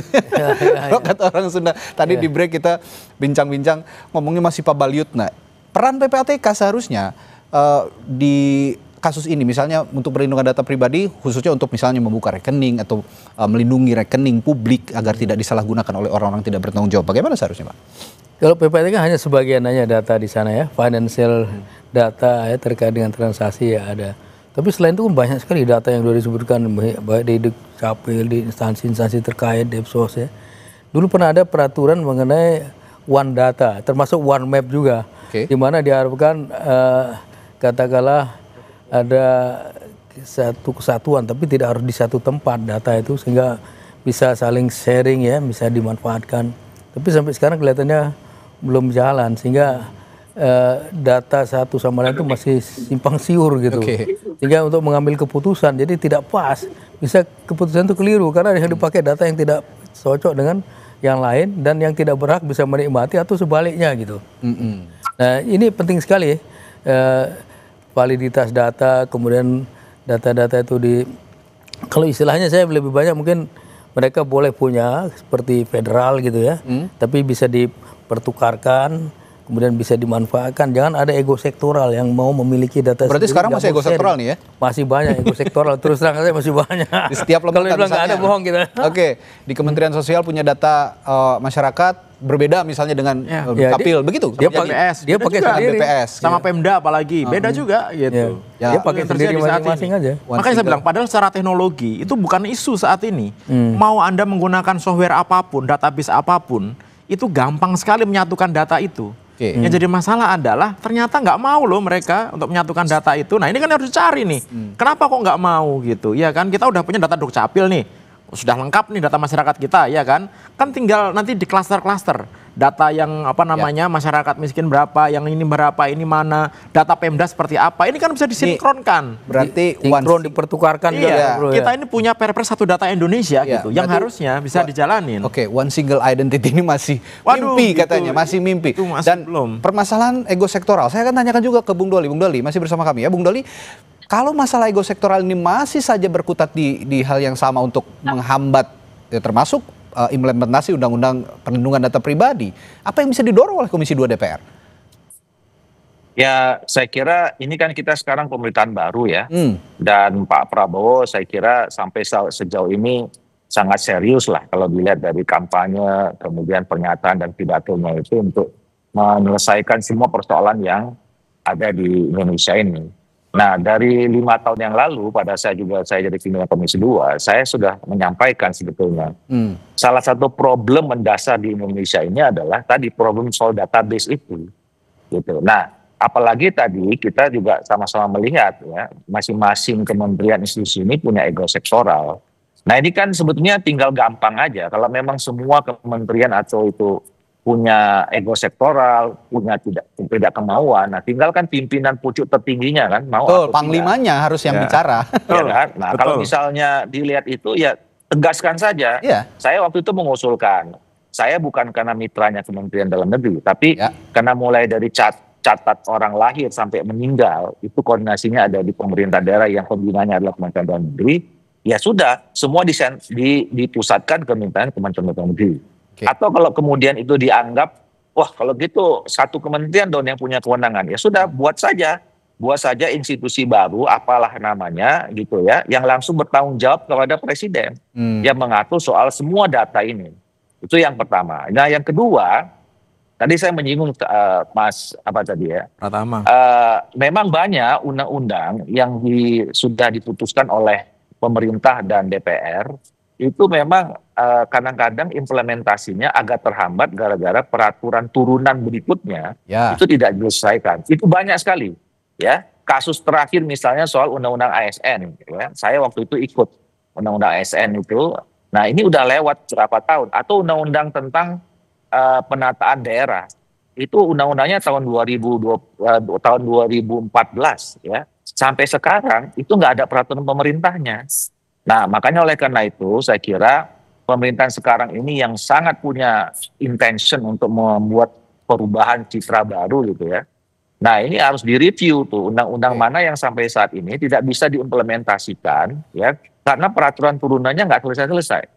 Gitu. Nah, mungkin pendekatan tadi pertama soal pusat data atau satu data Indonesia itu memang harus betul-betul terimplementasi. Yang kedua yang berkaitan dengan semua undang-undang yang belum ada peraturan teknisnya, itu memang harus diselesaikan. Atau kemudian ya undang-undangnya direview lagi, gitu, supaya memang peraturan yang tadi tidak termasuk, yang ada di peraturan teknis, ya dimasukkan semua ke dalam undang-undang. Oke. Saya kembali ke Pak Yunus nih. Saya wondering gitu ya Pak, berandai-andai itu. Tapi kalau kita mau memanfaatkan teknologi, misalnya untuk mendeteksi penyalahgunaan NIK ini atau penyalahgunaan NIK ini, kira-kira PPATK bisa nggak melihat perkembangan teknologi seperti misalnya blockchain atau AI dalam mencegah penyalahgunaan NIK ini untuk transaksi ilegal? PPATK kan bekerja dengan menggunakan aplikasi juga ya. Dulu sekarang namanya GoAML yang dibuat oleh UNODC ya. Sebelumnya namanya Visual Link ya. Sudah tentu itu ada analis-analis yang dilatih menggunakan aplikasi itu, dan perkembangan katakanlah tadi blockchain yang udah begitu banyak dipakai ya, dan lain-lain, seharusnya dia mengerti dan mengikuti dan tahu bagaimana cara kerjanya itu. Dan secara periodik memang para analis itu mengikuti training mengenai tipologi atau modus-modus cuci uang, termasuk yang menggunakan teknologi mutakhir, termasuk misalnya melarikan ke dalam virtual asset atau Bitcoin dan sebagainya, itu udah harus diketahui. Makanya secara periodik mereka tetap di-update, ikut training di luar. Ya, lembaga-lembaga di luar. Karena gini juga Mas Pratama, tadi kan kita bicara soal aturan gitu ya. Ini kan kita paralel aja gitu. Aturan masih digodok terus, lah masih agak rumit implementasinya, tapi ya kita juga harus punya antisipasi kan. Nah, dengan pemanfaatan teknologi tadi, kira-kira bisa untuk mendeteksi lah setidaknya untuk gampang banget lah. Nah, itu. Ini ya untuk deteksi, terutama deteksi transaksi keuangan ya. Iya. Itu gampang sekali Mas gitu. Kenapa saya gampang sekali? Masing-masing bank itu punya sistem fraud detection system. Ya kan? Mereka udah tahu nih anomali-anomali ketika terjadi misalkan keanehan. Ini biasanya patternnya dia tiap bulan cuma 2 juta tiba-tiba transaksi 1 miliar gitu. Dia bisa ngecek tuh, bisa tahu tuh, dimonitor bener nggak sekali, 2 kali, 3 kali ternyata digunakan, itu bisa ketahuan sebenarnya. Dari profil nasabah. Tapi ternyata itu nggak dimanfaat dengan baik. Contohnya, ya masa iya gara-gara mau nyari 1-2 rekening bandar judi, semua rekening orang Indonesia diblokir yang dorman. Ya, itu kan sebenarnya. Ini kan namanya nggak memanfaatkan teknologi dengan benar. Yang tadi Pak Doli sampaikan juga, itu data di semua kementerian itu pasti menggunakan sistem. Ada aplikasinya, ada softwarenya, ada tipe database-nya. Itu gampang sekali untuk disatukan, diintegrasikan gitu. Sehingga nanti ketahuan mana nih data-data yang salah nih, mana data yang nggak bener nih gitu. Sehingga se-Indonesia ini pakai satu data aja. Jadi kalau misalkan mau ngasih sumbangan bantuan sosial ke Bogor, bantuan sosial ke Cianjur atau ke Malang dan lain-lain, itu semuanya udah sinkron datanya. Bukan nanti orang dokter terima bansos, pejabat terima bansos dan lain-lain.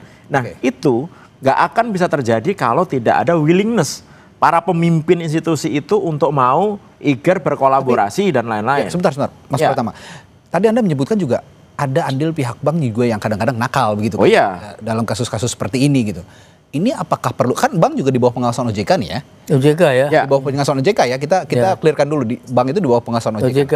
Untuk bank-bank yang nakal seperti ini, OJK juga harusnya punya andil dong buat setidaknya mengawasi untuk adanya penyalahgunaan seperti itu. Iya, cuma OJK itu dia kan hanya bisa menerima laporan. Tidak bisa secara langsung, secara real time tahu transaksi yang dilakukan oleh perbankan. Tapi mengaudit bisa dia. Tapi dia melakukan audit, bank itu melaporkan biasanya. Makanya kemarin itu ketika pajak itu punya data, ini kok ada penjahit transaksi segini gitu. Mungkin pertamanya nggak tahu itu penjahit atau tidak ya.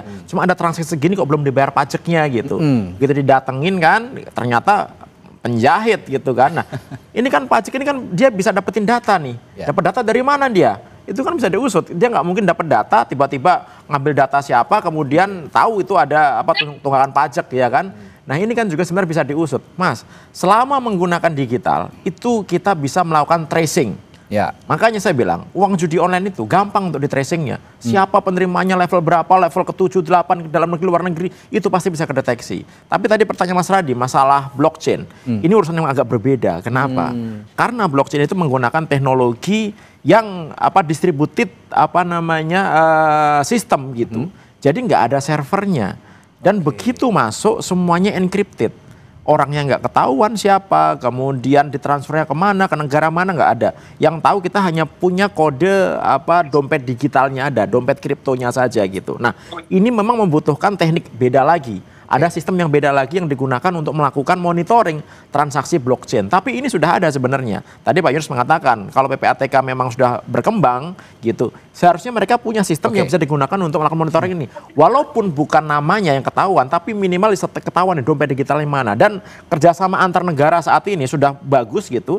Jadi ada daftar-daftar dompet yang memang di blacklist gitu. Ini daftar dompet yang digunakan untuk pencucian uang.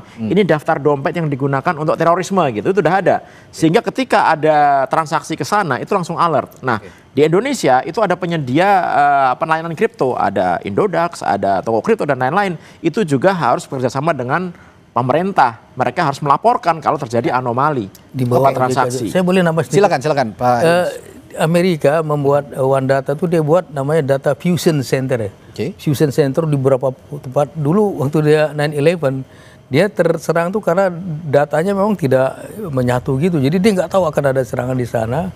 Sekarang dia buat Data Fusion Center. Fusion tuh digabungkan di beberapa tempat. Sehingga mereka ada center dan mereka bertukar data dan bisa mengambil decision making sesuai dengan data yang dimiliki oleh semua lembaga itu.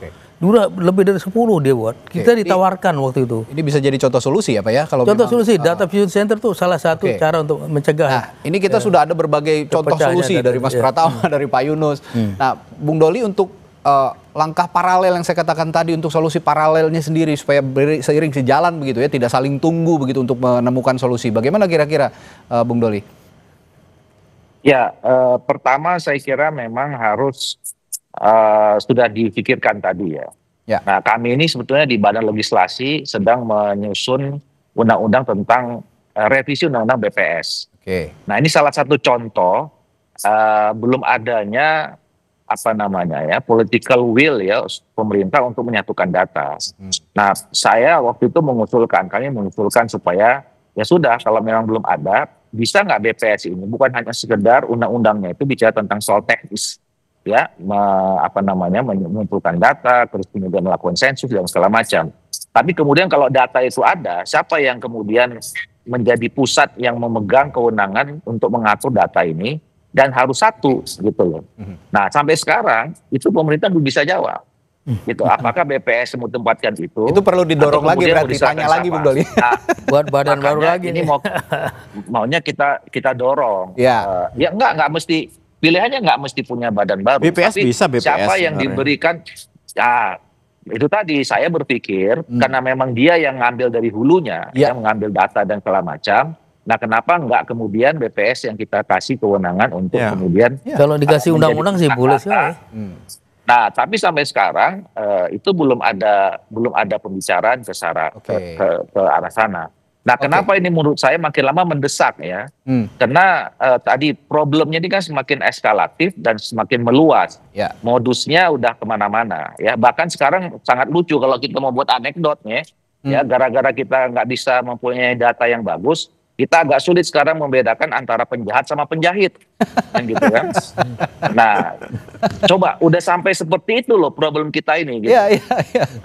Baik. Makanya oleh karena itu masalah database ini nggak bisa lagi main-main dan harus serius diselesaikan. Baik. Dan kami udah DPR saya kira mendukung kalau pemerintah kemudian serius memberikan atensi menyelesaikan masalah ini. Ide brilian sebenarnya sudah muncul malam hari ini ya dari Mas Pratama, Pak Yunus, Bung Doli juga tadi idenya cukup baik, sangat baik bahkan untuk mengikut sertakan BPS dalam hal ini. Nah, jika demikian tentu saja sekarang yang dibutuhkan adalah ya tadi panglima tertingginya bisa mempertegas kita harus apa dalam hal melindungi data pribadi masyarakat. Baik, terima kasih Bung Pratama Persada, Pak Yunus Hussein dan juga Bung Ahmad Doli Kurnia telah berbagi perspektifnya malam hari ini di Sapa Indonesia Malam. Sampai jumpa lagi, selamat malam.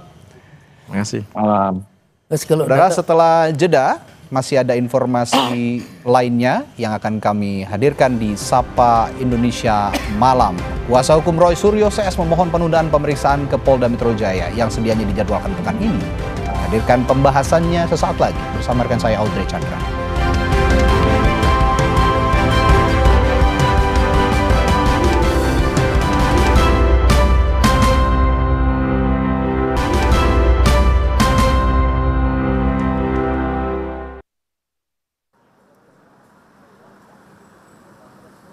Proses hukum kasus ijazah Jokowi masih terus berlanjut. Polda Metro Jaya sepanjang pekan ini akan memeriksa Roy Suryo CS terkait perkara ijazah Jokowi. Namun kuasa hukum Roy Suryo CS, Ahmad Qasimuddin, menyatakan kliennya berhalangan hadir dan jadwal pemeriksaan di kepolisian bentrok dengan agenda pribadi mereka. Qasimuddin tegaskan kliennya bukan mangkir. Pihaknya juga telah mengajukan surat permohonan penundaan pemeriksaan. Yang kedua, kami perlu tegaskan bahwa di dalam KUHP memang ada proses untuk pemanggilan selanjutnya. Artinya ketidakhadiran klien kami ini bukan berarti mangkir, bukan tanpa keterangan.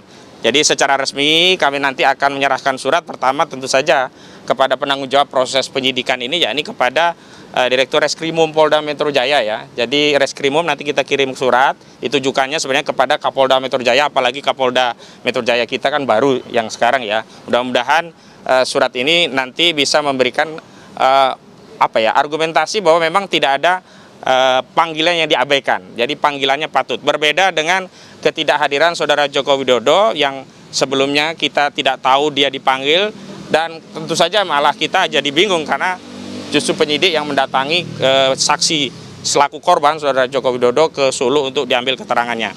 Dan Sebelumnya, salah satu pihak pelapor Roy Suryo CS yang juga Sekjen Pradi Bersatu, Ade Darmawan, sempat meminta Polda Metro Jaya segera memanggil Roy Suryo CS dalam kasus tudingan ijazah palsu Jokowi. Kami meminta dengan sangat, Jumat Keramat segera periksa. Jumat Keramat segera dijalankan untuk Roy CS, ya. Pada pertengahan Juli lalu, Polda Metro Jaya telah meningkatkan status perkara tudingan ijazah palsu Jokowi ke tahap penyidikan. Polda Metro Jaya saat ini menangani 6 laporan terkait ijazah Jokowi, termasuk laporan yang dibuat Jokowi terkait pencemaran nama baik atau fitnah. Tim Liputan, Kompas TV. Saudara, kubu Roy Suryo CS mengajukan permohonan penundaan pemeriksaan terkait dengan perkara ijazah Jokowi yang ditangani Polda Metro Jaya. Akankah polisi mengabulkan permohonan ini? Apakah juga penundaan pemeriksaan bisa berdampak pada proses kasus atau hukum kasus ini? Kita ulas bersama dengan salah satu terlapor dalam kasus ijazah Jokowi, yakni ada Rismon Sianipar. Malam, Bang Rismon. Malam, Mbak. Dan ada juga kuasa hukum Jokowi, Rifai Kusumanegara. Bang Rifai, selamat malam. Malam, Mbak. Dan hadir juga ada Kapolda Jawa Barat tahun 2016-2017, Irjen Purnawirawan Anton Carlian. Pak Anton, selamat malam. Selamat malam. Ya, saya mau ke Bang Rismon dulu. Bang Rismon, kalau tadi pagi dari tim kuasa hukum sudah ke Polda, melakukan konferensi pers, sudah disebutkan Mas Roy, Anda, kemudian Dr. Tifa, sampai Pak Abraham Samad, ini sudah diketahui kapan-kapan saja jadwal pemeriksaan. Nah, pertanyaannya kenapa harus menunda kalau sudah tahu ada jadwalnya? Ya, kami kan ingin menikmati apa yang dinikmati oleh Pak Jokowi. Ya, Pak Jokowi juga menunda, kami juga punya kepentingan pribadi dalam rangka merayakan 17 Agustus di kampung kami masing-masing. Ini kan kemerdekaan kita rayakan dulu dong, begitu ya. Jadi karena Pak Jokowi juga bisa melakukannya, ya kami juga bisa. Equality before the law.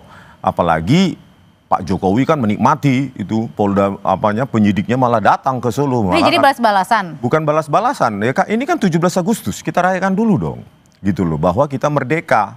Gitu. Jadi ya kami akan menikmati fasilitas seperti yang dinikmati oleh Pak Jokowi. Bahkan Pak Jokowi lebih menikmati lagi karena penyidik Polda malah datang ke Solo. Berarti Bang Rismon menganggap, Bang Rismon dan kawan-kawan ini menganggap bahwa kasus ini tidak sebegitu serius, jadi lebih serius pada saat yaudah di 17 Agustus dulu baru nanti kemudian berlanjut ini pemeriksaan. Ini sebenarnya suatu kasus yang bagi saya pribadi ini konyol ya, karena bukti itu sudah tidak terbantahkan, kok mau dilanjutkan. Contoh, skripsi yang tidak ada lembar pengesahan penguji itu pasti tidak ada ijazahnya. Lembar pengesahan atau transkrip akademik, transkrip nilai yang ditampilkan di Rtipidum pada saat konvers 22 Mei yang menyimpulkan bahwa ijazah itu identik, itu transkrip akademik tanpa ada tanda tangan dan stempel dari dekan dan wakil dekan. Itu kan artinya apa? Itu bodong. Tidak ada transkrip akademik yang tidak ada otoritas yang menandatangani. Jadi Anda menganggap juga dengan kasus dugaan pencemaran nama baik dengan sekarang sudah masuk ke tahap penyidikan, ini juga sesuatu hal yang ini aneh. Sudah dipaksakan, publik sudah tahu, kami sudah menyebarkan bukti ke publik. Kami juga sudah punya transkrip akademik resmi. Lulusan Fakultas Kehutanan tahun 85 itu sangat berbeda. Tidak ada tulisan tangan di situ untuk nilai. Yang ada diketik dan ada otoritas di situ. Pembantu dekan 1 bidang akademik, terus dekan, mereka 2 tanda tangan dan ada stempel di situ. Punyanya Pak Jokowi mana? Transkrip akademiknya kosong melompong. Itu kan memalukan. Jadi bagi kami ini kasus sangat dipaksakan. Emang benar kasus ini sangat dipaksakan sampai tadi juga dari kubu Roy Suryo CS sampai Bang Sianipar juga meminta untuk penundaan. Bang Rifai katanya lebih baik merayakan dulu 17-an. Ya, pertama ya kami kembali lagi, mungkin pihak dari teman-teman TPU memiliki strategi tersendiri, ya kami hormati itu. Tapi sekalipun kami berpandangan ini kontradiksi. Kenapa? Kita baru dengar ya Pak Rismon bilang wah tidak ada buktinya, tuntutan lemah. Nah kalau memang betul kuat, kenapa nggak hadir ke Polda? Kenapa nggak hadir? Terangkan langsung semua di Polda gitu ya. Ini malah menghindar-hindar gitu. Percuma bicara di depan publik kalau tidak masuk dalam forumnya. Biarlah bukti-bukti yang Bang Rismon punya dan teman-teman bawa ke Polda, serahkan semua. Ini loh Pak Polda, menurut kami ijazah Pak Jokowi palsu begini. Saya sampaikan. Oke. Justru kalau tidak menghadiri ya percuma. Itu bukan langkah pembelaan yang baik. Itu dianggap menghindar ya katanya. Kedua saya sedikit tergelitik ya. Baru saya dengar ada penundaan pemeriksaan dengan alasan perayaan kemerdekaan. Apalagi semua orang tahu kemerdekaan itu tanggal 17 Agustus. Pemeriksaannya bukan 17 Agustus. Jadi tidak ada korelasinya kecuali pemeriksaan di tanggal 17 Agustus minta tunda, itu pun juga belum pernah saya dengar dalam pemeriksaan orang meminta tunda gara-gara 17 Agustus. Jadi kami melihat ini hanya upaya untuk menghindar, apalagi juga salah satu Bang Egy kita tahu sendiri juga sudah di luar negeri gitu ya. Jadi menyatakan bahkan tidak mau datang. Jadi ini kontradiksi. Di satu sisi banyak saya yakin bahwa tidak bersalah, tapi yakin ini penelitian, di satu sisi menghindari pemeriksaan. Oke, emang benar Bang Risma bahwa ini merupakan upaya menghindar nih? Oh enggak, mengulur-ngulur waktu. Kok menghindar? Kan sudah ada tadi tim hukum Bang Kozinudin untuk mengapa datang untuk meminta penundaan kan? Daripada Pak Jokowi katanya sakit, ternyata hadir juga di Kongres PSI. Itu bagaimana lagi? Ngakunya sakit, padahal sehat kita lihat. Dan Polda Metro Jaya datang loh. Saya nggak meminta Polda Metro Jaya datang ke kampung saya di Baligi sana. Saya tetap datang gitu. Cuma di samping kami ingin merayakan 17 Agustus, kami ingin menyiapkan semua dokumen penelitian dalam bentuk buku kita akan selesaikan di 17 Agustus ini. Dan itu akan kita bawa dalam pemeriksaan nanti kalau kami dipanggil untuk setelah 17 Agustus, kami akan bawa 580 halaman, hampir 600 halaman. Dan itu harus dicatat oleh penyidik bahwa benar kami melakukannya atas nama penelitian. Oke, kalau gitu pertanyaan berikutnya nanti yang akan Pak Anton jawab. Kira-kira penyidik akan mengabulkan nggak sih alasan tadi karena minta ditunda, karena mau merayakan dulu 17 Agustus. Pak Anton nanti tahan dulu ya Pak Anton ya. Oke, tapi sebelum itu kita berikan dulu, silakan Pak Anton menjawab. Baik, masalah panggilan itu di dalam hukum Indonesia, kita semua tahu bahwa panggilan itu sifatnya harus dan wajib. Karena kita menganut ajas bahwa kepentingan umum lebih besar daripada kepentingan individu. Ya. Kemudian masalah apakah ini boleh atau tidak, seseorang boleh tidak datang ke panggilan polisi, panggilan jaksa apabila kita sendiri semua tahu ada alasan yang patut dan wajar. Nah, apakah tadi untuk menghadiri acara atau merayakan hari kemerdekaan ini bisa dianggap sebagai satu alasan yang patut dan wajar, ya kita kembalikan kepada Kepolisian Metro Jaya dan kita kembalikan kepada publik. Karena di sini saya tidak berhak untuk menilai. Karena memang kalau kita lihat bahwa panggilan itu wajib di mana? Karena apabila tidak memenuhi panggilan secara 2 kali berturut-turut, atau yang namanya mangkir, tapi di sini belum terjadi mangkir tersebut, maka itu kan ada ancaman hukuman pidananya, yaitu pasal 224. Barang siapa yang tidak memenuhi panggilan dari polisi, jaksa akan mendapat hukuman pidana 9 bulan. Nah, demikian juga di relas panggilan kepolisian itu kan ada pro justitia, demi keadilan, demi hukum, dan di bawahnya itu sudah diperingatkan apabila tidak hadir memenuhi panggilan ini bahwa akan melanggar pasal 216. Jadi pasal 216 itu apa? Yaitu tidak memenuhi perintah pejabat yang berwenang. Itu pun juga ada ancaman hukumannya yaitu 4 bulan. Nah, itu kalau tadi tidak ya, kalau itu gimana? Tadi alasannya karena tidak hadir gitu ya. Kalau pertanyaan berikutnya adalah ini sebenarnya tidak hadir atau menunda sebenarnya. Sekali lagi saya mau minta penegasan, nanti ya Bang Rizwan akan menjawab. Tetap bersama kami. Jadi untuk pemanggilan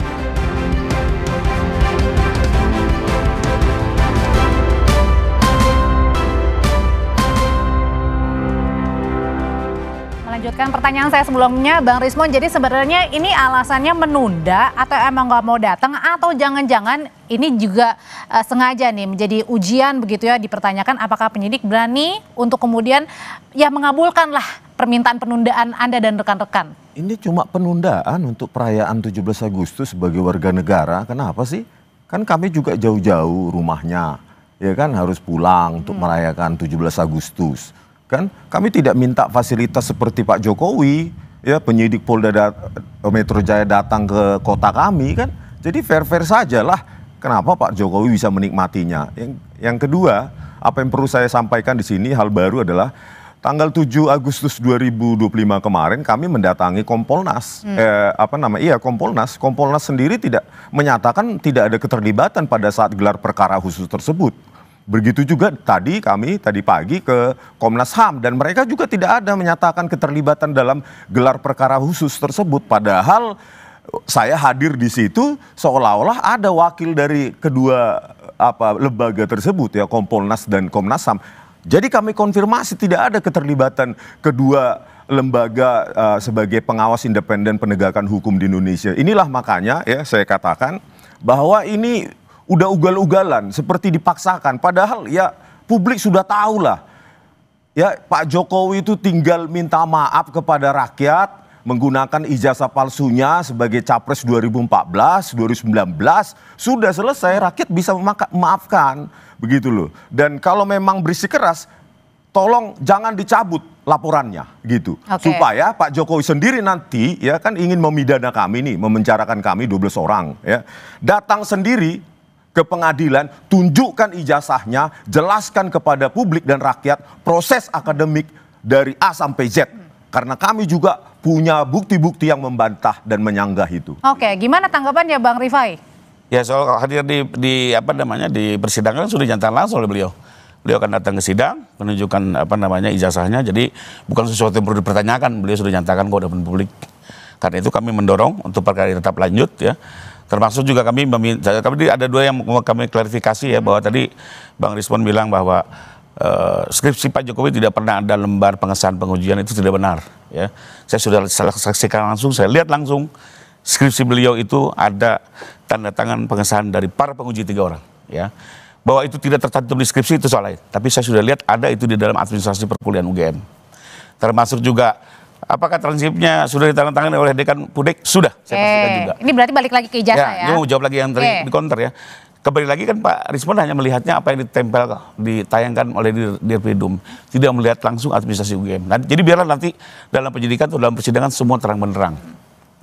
Keraguan-keraguan itu akan terjawab ya. Tapi intinya adalah kami meyakini ijazah Pak Jokowi sah, benar adanya. Silakan. Kalau memang Bang Rismon menyatakan itu palsu, nyatakan di sidang, buktikan di sidang, tinggal hakim melihat nanti. Apakah versi kami yang benar atau versi Bang Rismon. Dan semua tentu ada konsekuensi hukumnya. Nah, tapi kalau yang ketiga saya mau komentarin lagi soal ketidakhadiran. Ya kembali lagi Mbak, kalau memang ini tidak hadir, kalau kami berpendapat karena alasannya tidak patut, Polda harus tegas dan bersikap menerbitkan panggilan kedua. Ya tanpa perlu lagi melihat karena ini harinya juga nggak nyambung antara kemerdekaan dengan pemeriksaan ya. Panggil lagi, periksa lagi, tidak datang, lakukan upaya paksa. Karena memang itu prosedur hukum. Karena pada saat itu setelah panggilan kedua tidak hadir ya. Pak Jokowi pun juga diminta penundaan karena alasan sakit. Jadi artinya menurut Anda sendiri dan tim ini tidak beralaskan. Nah kalau memang mau diminta dipanggil di rumahnya boleh juga. Itu karena ada di pasal 113. Bersurat saja, minta diperiksa di Bali G, pasti datang ke sana. Loh betul, memang 113 bicara seperti itu gitu ya. Jadi boleh-boleh saja. Capek dong nanti satu-satu nih. Nggak ada masalah. Penyidik bisa kok melakukan itu. Pak Anton, kalau gitu sebenarnya bagaimana nih cara mengukur penyidik begitu ya? Apakah nanti kemarin kan pada saat Pak Jokowi minta penundaan karena alasan sakit. Nah kalau ini dengan 17 Agustus, nah kemudian bagaimana cara penyidik bisa bersikap berhati-hati sekali ini penundaannya diterima atau tidak? Ya betul sekali. Memang masalah kapan sih pasal 224 atau pasal 216 ini selesai sebagai satu tindak pidana. Memang di sini kan diatur lagi dalam sebuah juknis. Apabila 2 kali berturut-turut itu ada penjemputan dan nanti sampai kepada 3 kali.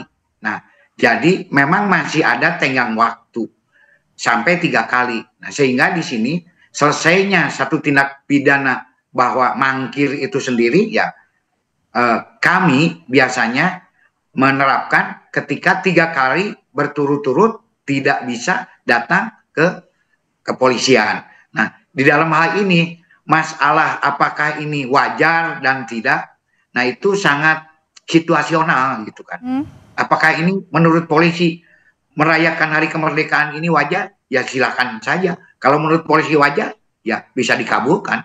Tapi kalau tidak, ya ini tidak bisa dikabulkan. Namun biasanya yang menyangkut masalah-masalah yang patut dan wajar itu memang betul. Salah satu adalah bahwa ada sakit atau ada kegiatan lain yang tidak bisa ditunda, yang memang sudah terjadwal. Nah itu disampaikan kepada penyidik karena saya juga sering begitu dan biasanya kita memaklumi hal tersebut. Nah kemudian saya juga ingin menyampaikan mekanisme gelar perkara. Ini mohon maaf, gelar perkara di polisi itu ada 2 gelar perkara internal dan ada juga gelar perkara eksternal.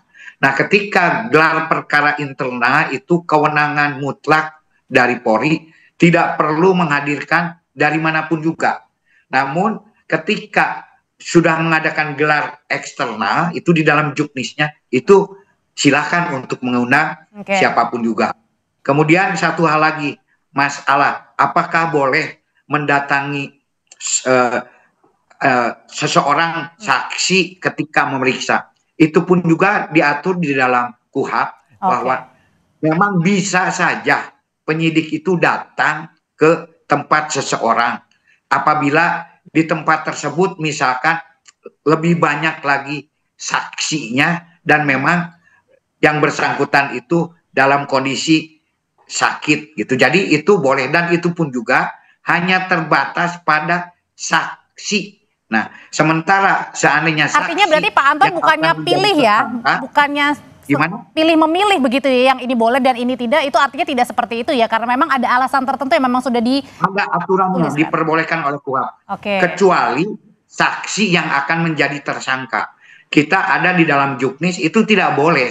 Tetapi kalau saksi pure sebagai saksi murni, kita boleh datang. Itu malah sebagai salah satu pelayanan masyarakat. Karena apabila nanti saksi yang akan diindikasikan menjadi calon tersangka kita datang, itu nanti kita akan malah kena Dewan Kode Etik gitu kan. Tidak boleh mendatangi saksi sebagai calon tersangka. Kecuali saksi yang pure saksi itu boleh datang dan ada aturan tertentu. Jadi Bang Rismon juga seandainya ingin begitu, bisa-bisa saja. Tetapi harus pure sebagai saksi dan ada alasan-alasan tertentu yang memang memungkinkan hal tersebut. Misalkan di daerah Bang Rismon itu di Medan lebih banyak saksinya, ada 3, ada 4. Nah, polisi bisa datang, bukan membeda-bedakan. Itu yang selama ini kami lakukan sebagai penyidik di waktu dulu dan sesuai dengan juknis. Kalau gitu sebenarnya dari Bang Rismon sendiri ketika nanti ditunda dan kemudian sudah siap, apakah memang sudah siap untuk diperiksa atau jangan-jangan ini juga menjadi salah satu strategi bagian dari Anda dan tim karena sudah naik tahap penyidikan,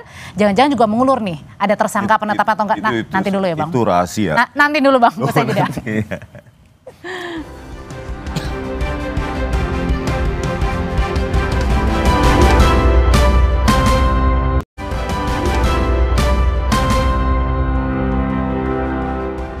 Kalau gitu Bang Rismon dengan penundaan ini sebenarnya memang Anda sedang menyiapkan bukti baru atau Anda sedang mengulur-ngulur waktu karena sudah naik ke tahap penyidikan dan belum ada penetapan tersangka di kasus ini? Bukan mengulur-ngulur ya, kan memang dibilang seperti dibilang Pak Anton kan ada kesempatan panggilan kedua, panggilan ketiga sembari kami menyusun menuntaskan buku kami. Dan tadi merayakan ulang tahun kemerdekaan Indonesia karena kami berharap Indonesia ini jauh lebih baik di bawah kepemimpinan Pak Prabowo Subianto. Nah, terkait dengan pernyataan Bang Rifai tadi ya, bahwa ada lembar pengesahan penguji yang katanya ada atau tidak, yang pasti tidak ada gitu ya. Jadi kami sudah tanyakan ke Wakil Rektor bidang akademik ya, Profesor Wening ya di UGM pada tanggal 15 April yang memang tidak ada. Itu yang kami tanyakan posisi pentingnya. Yang kedua lembar transkrip nilai akademik. Oke, kita lihat nanti di persidangan apakah itu buatan kapan ya. Itu juga perlu kita periksa bersama gitu loh. Jadi kalau dokumen palsu ini kan gampang dibuat dengan tanda tangannya, stempelnya, tapi percayalah ya, kami tidak sebodoh itu langsung mempercayai apa dokumen yang disajikan nanti di persidangan. Dan satu hal yang memastikan, betapa takutnya Dirtipidum menunjukkan ijazah Jokowi yang analog dan hanya berani menunjukkan ijazah fotokopi. Itu saja sudah meyakinkan publik bahwa Jokowi sebenarnya tidak memiliki ijazah original keluaran UGM, tetapi keluaran di mana saja, ya. Begitu. Oke, dengan tuduhan-tuduhan ini, Bang Rifai, sebenarnya apakah juga Anda dan tim, termasuk juga Pak Jokowi, ini juga menginginkan juga berharap agar proses ini ketika sudah naik ke tahap penyidikan segera kemudian diungkap begitu, jika memang ada tersangkanya dalam kasus dugaan pencemaran nama baik? Tentu ya, karena Pak Jokowi juga mengajukan upaya hukum ini kan tentunya dengan harapan. Dua tujuan, pertama adalah nama baiknya dipulihkan, kedua terkait ijazah Pak Jokowi ini akan diuji oleh pengadilan nantinya. Apakah ini sah, benar atau tidak. Jadi memang selalu ini harus diikuti dan kita mendorong ini segera selesai ya. Sampai dengan nanti di pengadilan. Jadi soal pembidanaan itu bukan menjadi target kami, tapi justru kejelasan mengenai ijazah ini juga menjadi hak bagi Pak Jokowi, karena beliau ini boleh dibilang ya nama baiknya kan betul-betul terkoyak nih ya. Dibahas terus bersekian lama di sosial media gitu ya. Sampai begitu yakin dia Pak Rismon. Nanti biar di sidang semua akan terlihat semua ya. Saksi juga sudah sangat banyak diperiksa, ahli-ahli sudah sangat banyak ya. Kebetulan kalau saya sendiri kemarin sudah melihat langsung arsip-arsip di UGM, saya sudah lihat langsung dan kita semakin yakin ini clear and clear. Ya, tinggal nanti silakan juga publik mengikuti persidangannya secara terbuka ya, sama-sama kita saksikan agar nanti bisa terjawab apakah ijazah Pak Jokowi ini sah atau sebaliknya. Oke, kalau gitu Pak Anton dengan palsu. Atau gitu dengan penyelesaian ini, apakah kemudian dengan penetapan misalnya kalau ada tersangka begitu ya dengan didugaan kasus pencemaran nama baik, apakah ini akan berakhir sampai di sini atau memang masih akan berlanjut lama nih kasus ini? Ya sebetulnya kan kasus 310, 311 fitnah pencemaran nama baik ini kan delik aduan.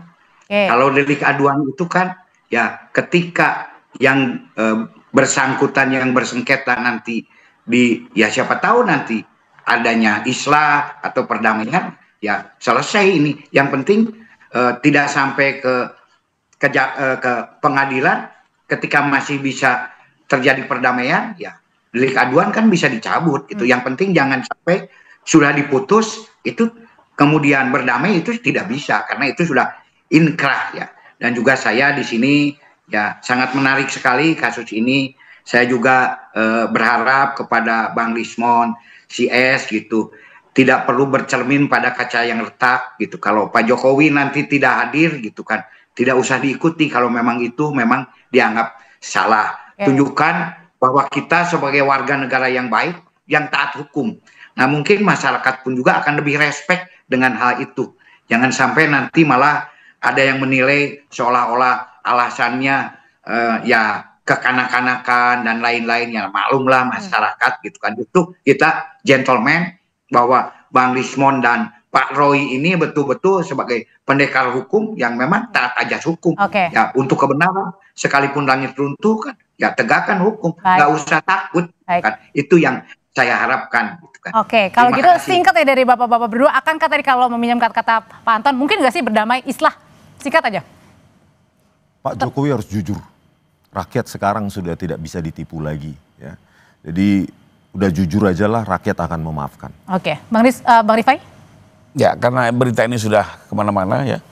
Bukan hanya persoalan ini kan bukan hanya di TPUA. Sekarang publik juga sudah mengkonsumsi berita ini, maka bagi kami justru kepastian hukum bahwa ijazah ini sah atau tidak itu juga menjadi satu buah tujuan ya. Taruhlah misalnya ada islah, apakah publik bisa menjawab atau itu jangan-jangan oh ini hanya negosiasi politik lah.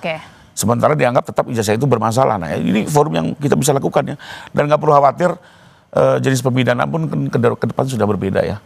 Tidak lagi seperti zaman dulu ya. Sehingga menurut saya biarkan saja proses kebenaran ini diuji ya. Soal pemidanaan nanti kan hakim juga akan melihat dari segi mungkin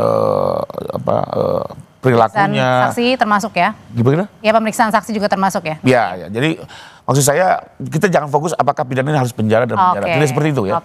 Kedepan ini juga bentuk hukuman sudah banyak berubah ya. Bisa kerja sosial atau juga percobaan dan segala macamnya. Tapi kembali lagi bagi Pak Jokowi itu adalah gimana caranya soal ijazah ini clean and clear. Nggak ada Karena lagi kalau masalah tidak selesai di ini kemudian. akan terus berputar-putar. Baik. Lebih kurang itu. Bang Rifai, terima kasih. Bang Rismon, terima kasih. Pak Anton, terima kasih. Selamat malam semuanya. Selamat malam. Setelah ini kami hadirkan informasi dari Indonesia dan Peru yang membangun kerjasama perdagangan komprehensif IPCEPA. Kerjasama ini disepakati saat Presiden Prabowo Subianto menerima kunjungan Presiden Peru Dina Boluarte di Istana Merdeka Jakarta Senin pagi. Selengkapnya kami kembali.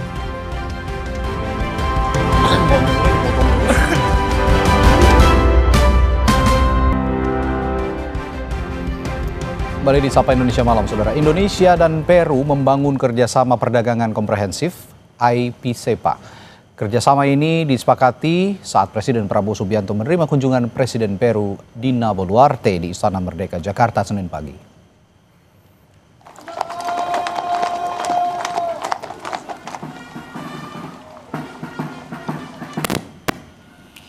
Kunjungan Presiden Peru ke Jakarta sekaligus memperingati 50 tahun hubungan diplomatik Indonesia dan Peru.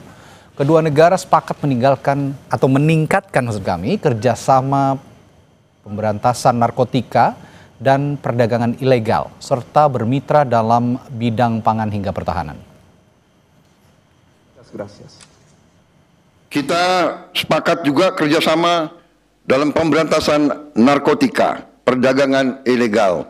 Ini yang sangat membahayakan kedua negara kita. Kita sepakat kerjasama di bidang pangan, di bidang pertambangan, di bidang transisi energi, di bidang perikanan, juga di bidang pertahanan. Dan informasi tadi sekaligus menjadi penutup jumpa kita di Sapa Indonesia malam hari ini. Kami terus mengingatkan Anda agar jangan lupa mencukupi kebutuhan air mineral setiap harinya dan rasakan kesejukannya. Saya Audrey Chandra. Dan saya Radi Saputro berterima kasih. Sampai jumpa.